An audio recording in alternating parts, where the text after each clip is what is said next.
এই স্বামীর খিদমত করার কারণে একজন মহিলাকে আল্লাহর নবী এই দুনিয়াতে জান্নাতি খোশখবরিটা দিয়েছিলেন।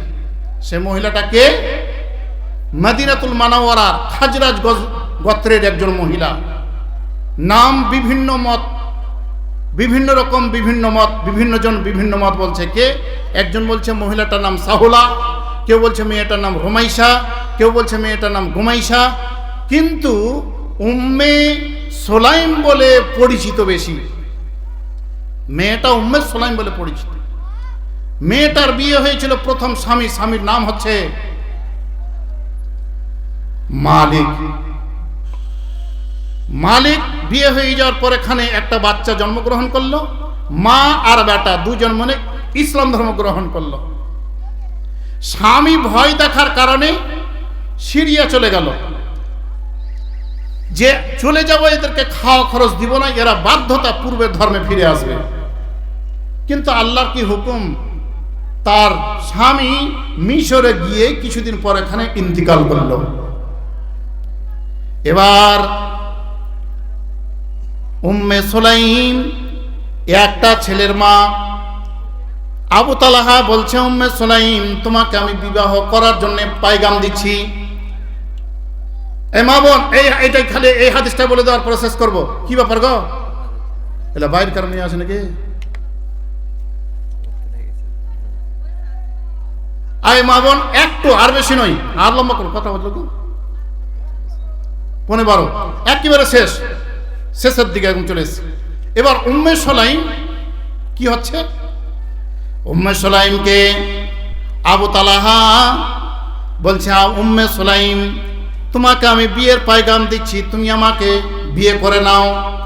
উম্মে সুলাইম বলছেন, ক্বালাত উম্মে সুলাইমিন ইয়া আবা তালহাতা, ইয়া আবু তালহা তুমি যে আমাকে বিবাহর পায়গাম দিচ্ছ, তুমি কি জানো যে আমি ইসলাম ধর্ম গ্রহণ করার কারণে আমার পূর্বের স্বামী সিরিয়াতে যাওয়ার পর এখানে ইন্তিকাল করল, তারপরেও আমি কিন্তু পূর্বের ধর্মে ফিরে আসিনি।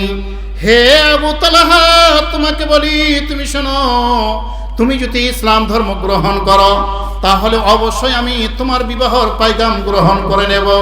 আবু তালহা তখনই উম্মে সালমা উম্মে সুলাইমের সামনে বলতে আরম্ভ করলেন, আশহাদু আল্লা ইলাহা ইল্লাল্লাহু ওয়া আশহাদু আন্না মুহাম্মাদান আবদুহু ওয়া রাসূলুহু। উম্মে সুলাইম বললেন, আবু তালহা যখন আপনি ইসলাম ধর্ম গ্রহণ করলেন তা আমার বিয়ের জন্য আপনি দিনক্ষণ টাইম ঠিক করেন, কিন্তু একটা কথা বলছি, আপনাকে যে আমি বিয়ে করব, বিয়ে করার সময়তে মোহরের টাকা লাগে, মোহরের টাকা কোনো কিছুই নেব না, আপনাকে আমি ইসলাম ধর্ম গ্রহণ করালাম, এই নেকিটাই হলো আমার কাছে মহান।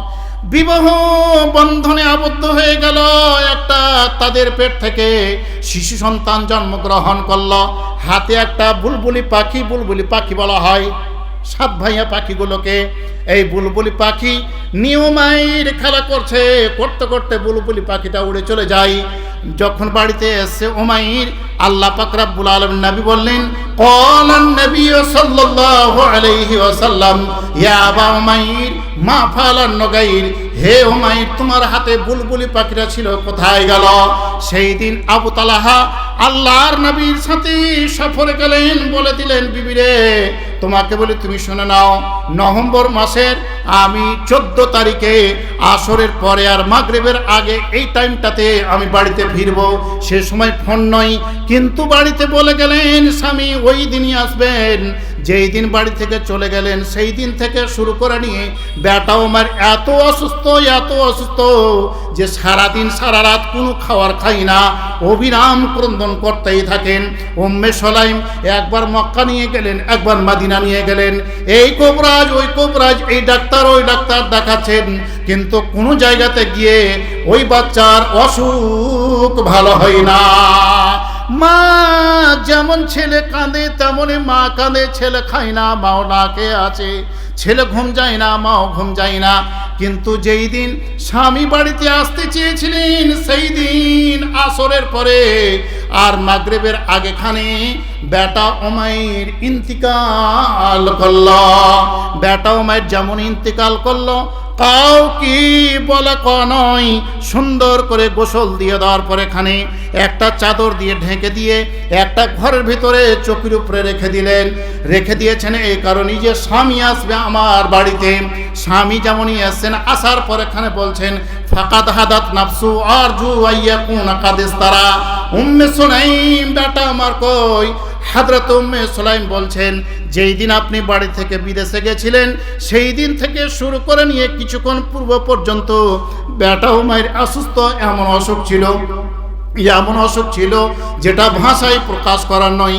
বেটা উমাইর কিছুক্ষণ আগে অসুখ থেকে মুক্তি পেয়েছে, বেটা ঘুম পাড়ছে, খবরদার তাকে আপনি জাগায়েন না। স্বামী বাড়িতে আসলেন, স্বামী কি পানি আগে দিলেন, খাওয়ার আগে দিলেন। স্বামী স্ত্রীর মুখে খাওয়ার তুলে দিচ্ছেন, স্ত্রী স্বামীর মুখে খাওয়ার তুলে দিচ্ছেন। খাওয়ার হলো ফজর নামাজ, এশার নামাজ হলো। এশার নামাজ হয়ে যাওয়ার পর এখানে স্বামী স্ত্রীতে মধুর মিলন হলো। ফরজ গোসল করে আসার পর এখানে যেমনই ফরজ গোসল করে আসলেন বাড়িতে, এবার মসজিদের মুয়াজ্জিন আজান দিলেন।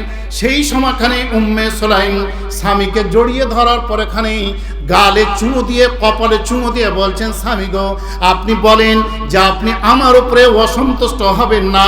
স্বামী গো, আপনাকে বলছি, আপনাকে আমি একটা মিথ্যা কথা বলেছিলাম, আমার বেটা ঘুমিয়ে যায়নি। একটা কথা বলছি আপনাকে, কান খুলে ভালো করে শোনেন। লাওয়ান্না কওমান আরু আহলা বাইতিন, কোন মানুষ যদি আপনাকে কিছু আমানত স্বরূপ দিয়ে থাকে, ফাতালাবু আরিয়াতুহুম, তার টাকা তার আমানত চাইছে, আলাহুম আইয়ামনাহুম, আপনি দিবেন না। হযরতে আবু তালহা রাদিয়াল্লাহু তাআলা আনহু বললেন, উম্মে সুলাইম লাইসা লাহুম যালিক, এটা কখনোই হতে পারে না। কোন মানুষ আমানত স্বরূপ কিছু রাখতে দিয়েছিল, তার প্রয়োজন পড়েছে, চাইছে আন্নাল আরিয়াতা মুআররাদাতুন ইলা আহলিহা, তার টাকা তার আমানত তাকে ফিরিয়ে দিতে হবে। উম্মে সুলাইম স্বামীকে জড়িয়ে ধরার পরে বলছেন, স্বামী গো, বেটা উমাইরকে আল্লাহ পাক রব্বুল আলামিন আপনাকে আমানত স্বরূপ দিয়েছিলেন। আল্লাহ পাক রব্বুল আলামিন নিয়ে নিয়েছিলেন, গতকালকেই নিয়ে নিয়েছেন। আপনাকে আমি খিদমত করার কারণে, আপনাকে খুশি করার কারণে, আপনাকে রাজি করার কারণে আমি এই মৃত্যু সংবাদটা আপনাকে জানাইনি। নবী এই সংবাদ জানার পর এখানে তাদেরকে দোয়া দিলেন যে আজকে যে তোমাদের মধুর মিলন হলো, এই মধুর মিলনে তোমাদের যেন পুত্র সন্তান জন্মগ্রহণ করে এবং ওই পুত্র সন্তানের আওলাদ থেকে আল্লাহ পাক রব্বুল আলামিন জানে হুফাজে কোরআন বানিয়ে দেয়।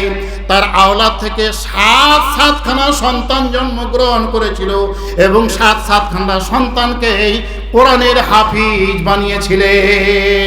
আল্লাহ পাক রব্বুল আলামিনের নবীর যেই দিন মেরাজ হয়, মেরাজে জান্নাত দেখলেন, জাহান্নাম দেখলেন। দেখার পর এখানে আল্লাহ পাক রব্বুল আলামিনের নবী জান্নাতের ভেতরে আছেন। হঠাৎ করে কে যেন হাঁটছেন, এইরকম আওয়াজ আসছে। আল্লাহ পাক রব্বুল আলামিন জিজ্ঞেস করলেন মিকাইল জিব্রাইলকে, কে মহিলা বা কে মানুষটা আছে?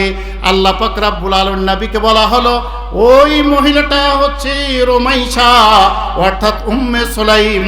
উম্মে সুলাইম জান্নাতের ভেতরে ঘোরাফেরা করছে। কি কারণে?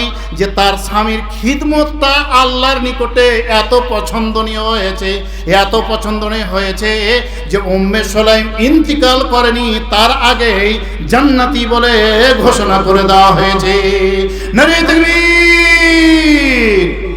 মা আমার, বেটি আমার, যদি ধৈর্য ধরেন তাহলে ইনশাআল্লাহ আগে বাড়বো, ধৈর্য যদি না ধরেন তাহলে এখানেই শেষ করব। কিন্তু কথাটা হলো এটাই যে আজকে প্রতিটা মা বোন, এখানে যতগুলো মা বোন আমার আছেন, যেই সমস্ত মা বোন বিবাহিতা, আপনাকে আজকে বলছি যে প্রতিটা মা বোন একটা করে ব্যাগ স্বামীর জন্য, যে স্বামী যেন কুচরিত্র থাকলে যেন সুচরিত্র হয়।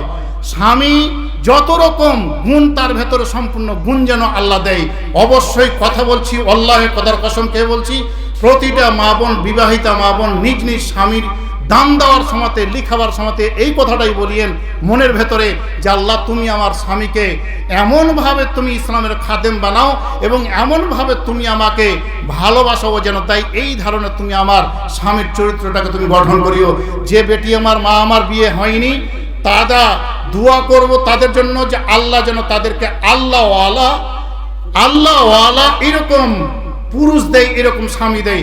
মা বোন খবরদার উঠে যাবেন না।